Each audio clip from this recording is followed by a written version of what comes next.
Kaya, Sister Ed, eto na. Pumangit ka na. Di pumangit! Ano pumangit ka na? Ay, mali pala yung pagkabasa ko. Pumangit! Correct. Papahaba ng buhay. Yung homemade na pansit. Oo, yung pambago. With lots of cheese. Pansit? Ay, mali! Spaghetti pala yun. Sorry. My God! Akala mo nagkakaunawaan kami, yung pala hindi niya... Fried rice, yung sinangag! It sounds like a sabaw. Ikaw ang sabaw, girl. Parang sabaw yung tunog ng sinigang. Ikaw nga, sabaw. Sinigang yun!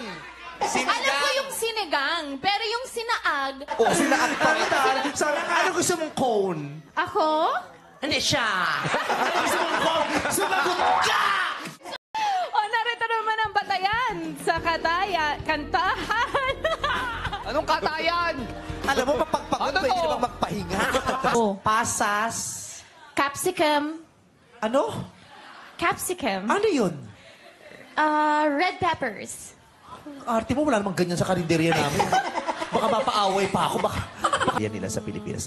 Yung homesick, di ba?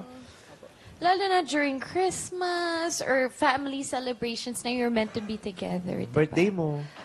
Birthday ko? Hindi ko yan, birthday mo. Yung... Oo. Uy, ano? Sa palagi mo, bakit mamimiss ng OFW yung birthday mo? Yung, nasa... Basta. Sige na yun. Sige, kantahan mo. Pwede ho nga natin tugtugan? Pwede daw po. Attorney Kahit Paabala. isang- Wag na!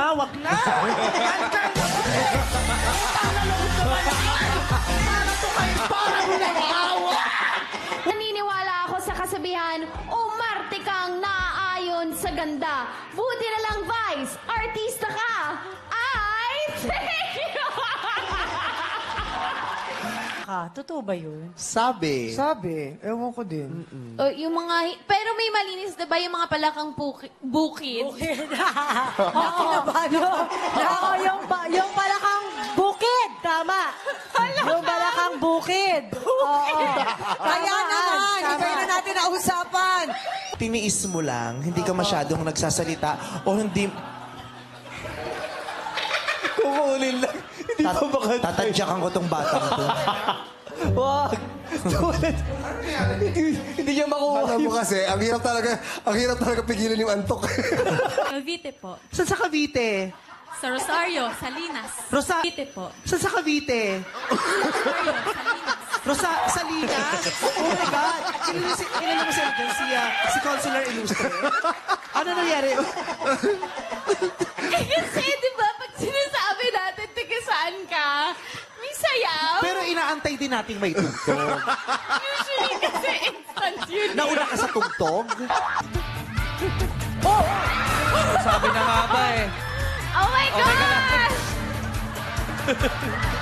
Wala po nakakita mga kaibigan. Isa po ang kabalaan dito sa Pinas! Sikat! Wala po kayang gumawa ng mga kaibigan. Nalalain si Ang Curtis lamang. Wala. Gusto ko yung nahulog tapos biglang umupo na lang. Kasi As a... Ayun, no? Alam ng madam. B. Or to B. Hindi, pero Tagalog yun. B, ang sagot, B. bubuyog at ano. Ay, bubuyog pala. Kasi may B, kaya tutubi.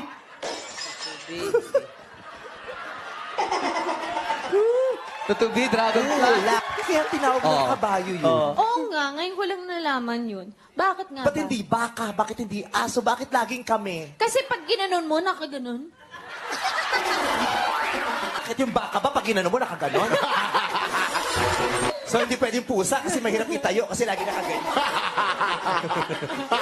Kung sino man na nagpauso na ang tawag sa ironing board ay kabayo, nako, hinahanap talaga. Gagawin bago umalis sa bahay, dapat ba tatanggal sa mga nanam yung mga nagsasabi?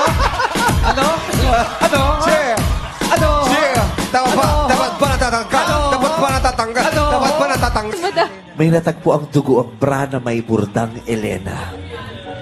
Si Elena yung matagal nang pinaghahanap na dalagita na nawala sa eskwelahan. At nung natagpuan si Elena. Ano ba? Nagulat talaga ako.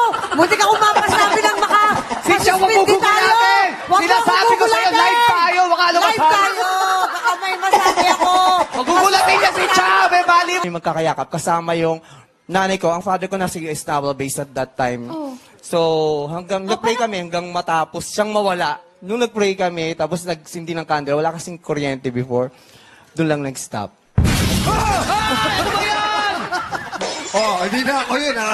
Oh, baka sabihin mo ako na. Hindi pa talaga yung dating ni Ayon. Oh. Ano ba? Matakapas ka! Ano? May bang... Yeah. May bangaw? Oh, may sit